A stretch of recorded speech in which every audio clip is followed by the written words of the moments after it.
Assalamualaikum warahmatullahi wabarakatuh. Perkenalkan terlebih dahulu, nama saya Rahman Ramadan, NIM 2024 10 1003. Di sini saya akan menjelaskan tentang tugas dari modul 1 praktikum data mining, yaitu manipulasi array dengan menggunakan NumPy. Di sini dari modul 1 ini untuk diperintahkan untuk mengerjakan soal-soal yang di bold, beberapa soal yang di bold dalam, maksud saya beberapa poin dalam soal, ada beberapa soal itu yang di bold seperti itu. Di sini dari soal 1.f, ubahlah array 2 dimensi menggunakan NumPy. Sebelumnya saya sudah mendownload NumPy. Kemudian di sini saya langkah pertama itu mengimport NumPy SNP, yang artinya ini alias NumPy alias NP. Jadi nanti di kode-kode berikutnya NumPy hanya disingkat sebagai NP untuk mewakilkan mengimport NumPy itu sendiri. Seperti itu. Kemudian lanjut ke soal 1F. Di soal 1F ini saya diperintahkan membuat array 2 dimensi berikut menggunakan NumPy dengan matriks 4, 4, 5, 7, 4, 4, 6, 7. Pertama saya menggunakan variabel ar atau array itu. Kemudian di sini setelah variabel ini berisi mengimport NumPy dengan array, yaitu untuk apa ini membuat array itu sendiri, kemudian menginputkan nilai array dengan tanda siku 2, yaitu sebagai menandakan ini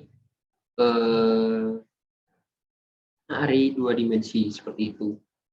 Kemudian saya memanggil variabel untuk menampilkan variabel array untuk menampilkan array yang sudah diinputkan.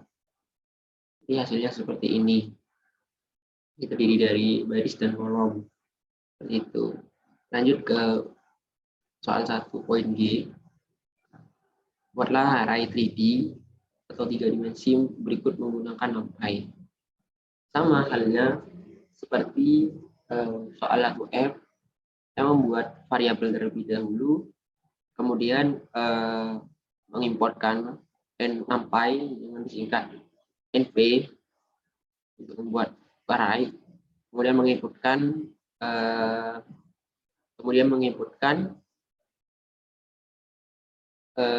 nilai yang sudah ditertera dalam soal. Dalam array 3 dimensi ini terdapat tiga array 2 dimensi yang digabungkan seperti itu. Jadi lihat bedanya di sini dari soal 1F, yaitu sudut kurung siku ini, ada 3 dimensinya, terdapat 3 itu. Kemudian saya memanggil variabel yang sudah saya buat di atas, itu R. Hasilnya seperti ini. Terdapat bisa dibuat array 3 dimensi menggunakan NumPy. Gitu. Lanjut ke soal nomor 2 atau kode 2. Poin D. Tambahkan angka 1 pada setiap bilangan baris ganjil array berikut. Kemudian tambahkan angka 2 pada setiap bilangan kolom genap array. Jadi tambahkan angka 1 pada setiap bilangan ganjil, maksud saya bilangan di baris ganjil, ini 1, 3, dan 5. Kemudian tambahkan angka 2 pada setiap bilangan kolom genap array berikut. Jadi 2 dan 4. Jadi setiap angka dalam kolom ini itu ditambah 2, dan setiap baris yang ganjil 1, 3, 5 itu ditambah 1. Nah, kemudian saya di sini menggunakan metode slicing, di mana itu saya mengambil baris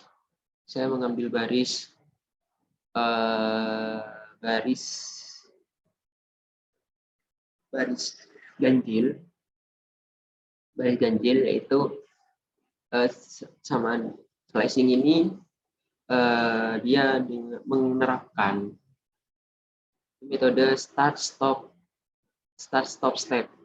Jadi mulainya jika tidak dituliskan maka dia akan manual itu dia dari awal, dari nol gitu, dan stopnya itu nanti sampai di akhir dari tulisan akan sampai di akhir arenya. Kemudian stepnya itu 2, jadi stepnya mengambil array itu akan loncat seperti itu. Jadi mungkin jika awalnya dari indeks 0, maka dari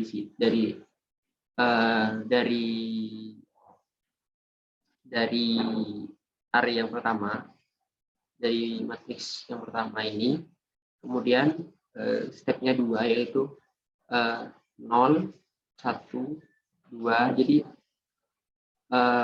langsung ke 10, 147, kemudian 1478 ini tidak akan ditampilkan. Lanjut ke 8, 2, 3, 4 seperti itu. Itu tidak akan ditambahkan 1. Nah, kemudian untuk mengakses kolomnya sendiri, saya menggunakan slicing di sini stop and juga di sini saya mengambil kolom, yaitu mengambil di sama halnya itu startnya itu mulai dari 1 karena genap. Jadi di sini kolom 1, jadi kolom 1 tidak akan tertambahkan. Jadi langsung ke indeks 1, ke kolom nomor 2 untuk mengambil angka genap. Maksud saya kolom genap seperti itu. Ini kan ditampilkan hasilnya seperti ini. Nah, jadi yang baris ganjil akan ditambahkan 1 seperti ini.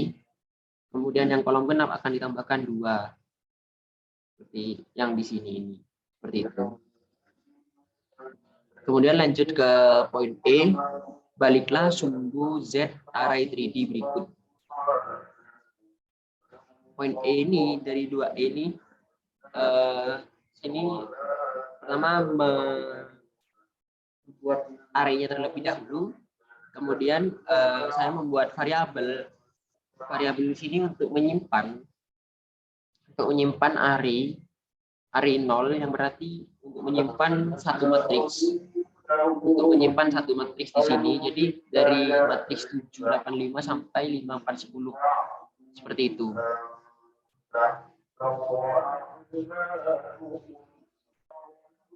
Jadi saya mengambil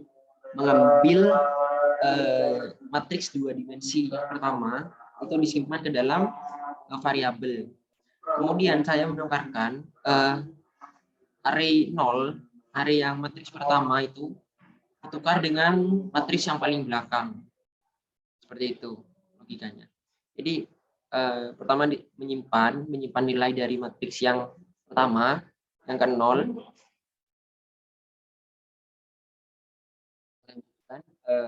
Kemudian di sini change ini dia menyimpan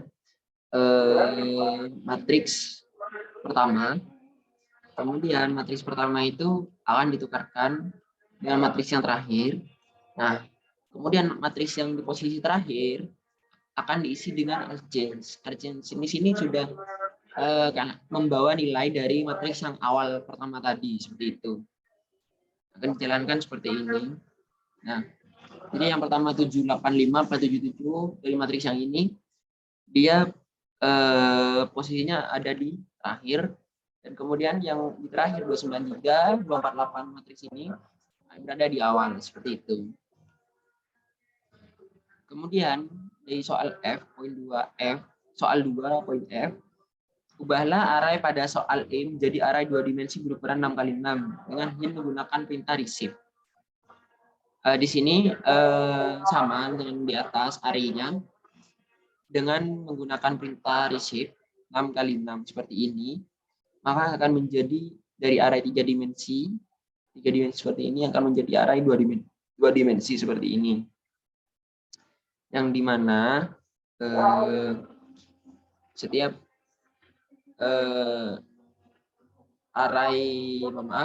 setiap dua indeks array dua dimensinya, setiap indeks dari array dua dimensi, jadi 785 atau 77 akan menjadi satu baris seperti itu. Jadi di sini array receive 6 kali 6 ini array yang dua dimensi dari array yang di atas itu akan menjadi satu baris dimasukkan dalam satu array itu. Selanjutnya kode 3 di poin E. Di sini ubahlah matriks kiri menjadi matriks sebelah kanan. Matriks kiri yang pertama seperti ini, untuk dirubah menjadi seperti ini, seperti yang di sebelah kanan. Nah, baik. Pertama saya tetap mendeklarasikan array terlebih dahulu. Kemudian di sini array 1 sampai array 4 ini untuk menyimpan nilai dari matriks atau array, bukan full matriks sih, untuk menyimpan nilai dari, kan di sini akan dipindah, jadi seperti 5, 10, 7, 8, 9, 10 itu akan dipindah ke bawah seperti ini. Kemudian 10, 7, 4, 10, 25 itu akan dipindah ke pojok bawah. Jadi dari pojok kiri atas akan pindah ke pojok kanan bawah, dari pojok kanan atas akan pindah ke pojok kiri bawah. Jadi di sini saya memecah array 1 sampai 4 ini mengambil jadi contohnya dari array 1 ini dia startnya dari 3. Maka kemudian mengambil nilai yang dua belakang itu tidak ikut seperti itu. Jadi array 1 ini akan mengambil nilai 18, 6, 10, dan juga 46. Mungkin saya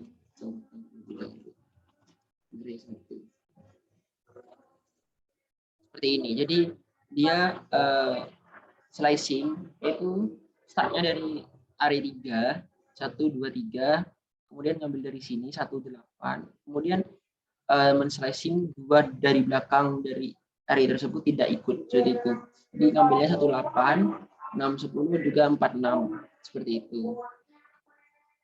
Sama halnya dengan array-array yang di bawahnya, array 2 dan 3 dan 4 itu sama, untuk mengambil nilai slicing-slicingnya itu, dan kemudian nanti akan diubah. Jadi di sini array posisi array di sini itu akan dirubah dengan variabel-variabel yang sudah saya deklarasikan di atas. Dengan variabel ini yang sebelumnya ini membawa nilai array itu sendiri, membawa nilai dari submatriksnya itu sendiri, seperti itu. Nah, ketika dilakukan akan seperti ini. Nah, maka sesuai dengan output yang diharapkan itu 9318, 526, 10, 9446, 107510, 40778, 25910. Mungkin sekian presentasi dari saya, kurang lebihnya mohon maaf. Wassalamualaikum warahmatullahi wabarakatuh.